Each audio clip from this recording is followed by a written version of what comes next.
Custody से केजरीवाल ने जारी कर दिया है पहला आदेश बतौर मुख्यमंत्री।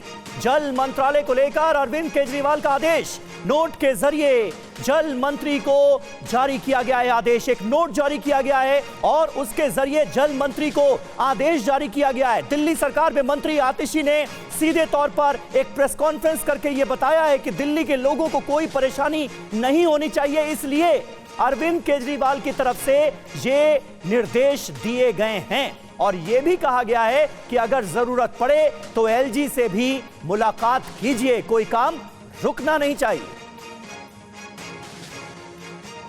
कल जब ये कागज उनकी डायरेक्शंस के साथ मेरे पास आया तो मेरी आंखों में आंसू आ गए। मैंने सोचा कि कौन ऐसा व्यक्ति है जो इतनी विकट परिस्थिति में, जब उनको गिरफ्तार कर लिया गया है, उनको कैद कर लिया गया है, जब उनको पता नहीं है कि वो जेल से बाहर कब आएंगे, कौन ऐसा व्यक्ति है जो अपने बारे में ना सोचकर दिल्ली वालों के बारे में सोच रहा है? कौन ऐसा व्यक्ति है जो अपनी इतनी बड़ी तकलीफ के बारे में ना सोचकर दिल्ली वालों की छोटी छोटी पानी और सीवर से जुड़ी समस्याओं के बारे में सोच रहा है? ऐसा व्यक्ति सिर्फ अरविंद केजरीवाल ही हो सकता है। तो अरविंद केजरीवाल जी ने बतौर जल मंत्री मुझे अपनी ईडी कस्टडी से निर्देश भेजे हैं, जो मैं आप लोगों को पढ़ के सुना रही हूँ। अरविंद केजरीवाल जी ने लिखा है कि मुझे पता चला है कि दिल्ली के कुछ इलाकों में पानी और सीवर की काफ़ी समस्याएं हो रही हैं। इसे लेकर मैं चिंतित हूँ। चूँकि मैं जेल में हूँ, इस वजह से लोगों को ज़रा भी तकलीफ़ नहीं होनी चाहिए। गर्मियाँ भी आ रही हैं, जहाँ पानी की कमी है वहाँ उचित संख्या में टैंकरों का इंतज़ाम कीजिए। मुख्य सचिव समेत अन्य अधिकारियों को उचित आदेश दीजिए ताकि जनता को किसी तरह की परेशानी ना हो। जनता की समस्याओं का तुरंत और समुचित समाधान होना चाहिए। और चलिए अब आपको बताते हैं कि केजरीवाल ने अपने आदेश में क्या कहा है। दरअसल दिल्ली जल बोर्ड के लिए जो आदेश जारी किया गया है, इसमें केजरीवाल का पहला निर्देश है दिल्ली की कुछ इलाके में पानी और सीवर की जो समस्या है उसका जिक्र किया गया है। मुख्य सचिव समेत संबंधित अधिकारियों की मदद इसको लेकर की जाए। जरूरत पड़ने पर एलजी वीके सक्सेना का भी जिक्र है, एलजी साहब से बात करें कि वो आपकी मदद करेंगे। तो ये जो पहला आदेश है, ये जो पहला निर्देश है वो अरविंद केजरीवाल की तरफ से, क्योंकि वो इस वक्त ईडी की हिरासत में, वहीं से उन्होंने जल विभाग के लिए जारी किया है। बिल्कुल, और इस वक्त करुणा हमारे साथ कई खास मेहमान जुड़ रहे हैं और आज खास तौर पर इस चर्चा में हमने संविधान विशेषज्ञों को भी शामिल किया है। केसी कौशिक साहब हमारे साथ मौजूद हैं, पूर्व एडिशनल सॉलिसिटर जनरल संविधान विशेषज्ञ के तौर पर। जस्टिस सीबी पांडे साहब भी हमारे साथ इस वक्त मौजूद हैं और वरिष्ठ पत्रकार राजेश जोशी भी हमारे साथ जुड़े हुए हैं। लेकिन सबसे पहले आपको लिए चलते हैं कुमार कुंदन के पास, जो कि दिल्ली से हमें ज्वाइन कर रहे हैं। कुमार, पहला आदेश आ चुका है अरविंद केजरीवाल का, सीधे संकेत पार्टी की तरफ से, खुद मुख्यमंत्री की तरफ से कि जेल से ही सरकार चलाई जाएगी। यह सिलसिला कैसे जारी रहने वाला है ये मैं आपसे जानना चाहूंगा, लेकिन मुझे लग रहा है कि आपको आवाज नहीं मिल रही है, कुमार कुंदन तक आवाज नहीं पहुंच पा रही है। इसलिए राजेश जोशी जी, शुरुआत आपसे ही कर देते हैं। ऐसा आजाद भारत के इतिहास में इससे पहले कभी नहीं हुआ कि जेल से ही सरकार चलाई जाए। भले ही जयललिता पहली मुख्यमंत्री हो जिन्हें मुख्यमंत्री रहते गिरफ्तार किया गया, लेकिन जेल से सरकार उन्होंने नहीं चलाई। दूसरे ही दिन पनीरसेल्वम मुख्यमंत्री बन गए थे, उन्होंने शपथ ले ली थी। लेकिन यहां तो पूरे आसार इस बात के हैं कि जेल से ही चले सरकार। देखिए, अरविंद केजरीवाल तीन तरह के संदेश देना चाह रहे हैं। एक सीधा संदेश उनको दिल्ली की जनता को है कि मैं आपका खैरख्वाह हूं, आपकी बिजली पानी की समस्या जो भी है डे टू डे की, वो मैं जेल के अंदर रह के भी उसको सुलझाऊंगा। इस तरह का इमोशनल मैसेज उन्होंने दिया है, जिसको आतिशी ने अभी जो मंत्री हैं उन्होंने पढ़ा, और उन्होंने भी आंसू की राजनीति कर रही है कि वो मेरे आंखों में आंसू आ गए, जो आंसू की राजनीति हर राजनेता करता है, नरेंद्र मोदी से लेकर आतिशी तक।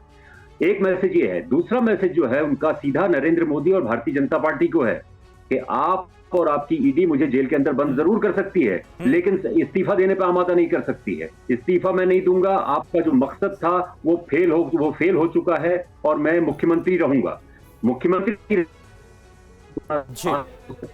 ऐसे लगाते हैं। और तीसरी जो हमारी राजनीति, आम आदमी पार्टी की राजनीति, वो अब पूरे विपक्ष को गैल्वनाइज कर रही है। इंडिया ब्लॉक जिस तरह से सड़क पे उतर रहा है, उसने विपक्ष को गैल्वनाइज कर दिया है। आलसी हो गया था कांग्रेस का जो कार्यकर्ता। आम आदमी पार्टी के मंत्री से लेकर के और तमाम ऊपर से नीचे तक के कार्यकर्ता जैसे सड़कों पर उतर रहे हैं, आईटीओ पे प्रदर्शन कर रहे हैं, उससे स्पष्ट हो रहा है कि ये विपक्ष को एक तरह से इससे इम्पेटस मिला है। ठीक है। और देखिए हमारे साथ केसी कौशिक जी भी है, जो कि पूर्व एसडीएम बतौर संविधान विशेषज्ञ हमारे साथ ज्वाइन कर रहे हैं। केसी कौशिक जी, मेरा सवाल आपसे यह है, देखिए इससे पहले भी इतिहास में कई सारे ऐसे वाकये हुए, चाहे जयललिता का जिक्र किया जाए या फिर लालू प्रसाद यादव का जिक्र किया जाए, फिर अभी हाल ही में हम हेमंत सोरेन का जिक्र है, लेकिन उसके बाद चंपई सोरेन मुख्यमंत्री बने और सीएम रहते हुए वो सिर्फ हिरासत में ले गए थे, गिरफ्तारी से पहले ही उन्होंने अपना इस्तीफा दे दिया था। लेकिन यहां पर कुछ और हो रहा है। यहां पर अरविंद केजरीवाल बोल रहे हैं कि वो रिजाइन नहीं करेंगे और जेल से ही सरकार चलाएंगे। क्या ऐसा संभव है? आपको क्या लगता है?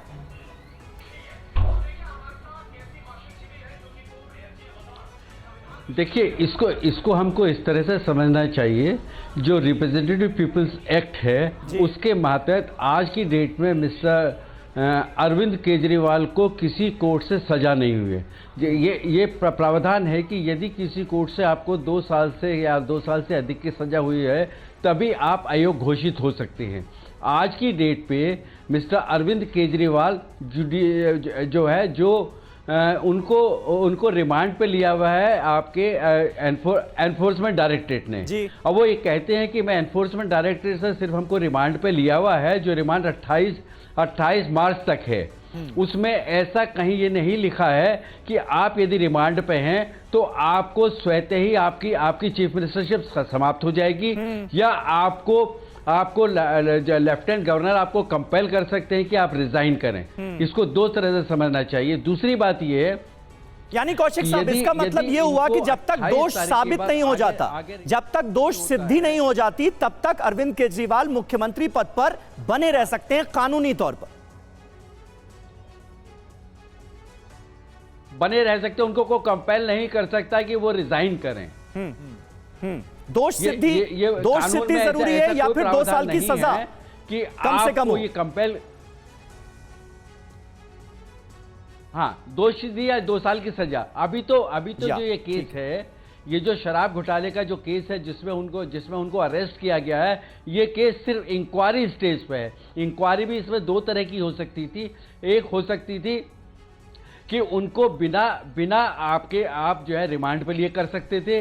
दूसरा ये हो सकता है आपने उनको रिमांड पे ले लिया, और जो रिमांड है वो 28 मार्च से आगे बढ़ता है नहीं बढ़ता है, ये तो निचली अदालत तय करेगी। ठीक है। यदि मान लीजिए रिमांड उनका बढ़ता है, तब भी वो दोषी तो होंगे नहीं। हाँ। तभी भी इंक्वायरी होगी।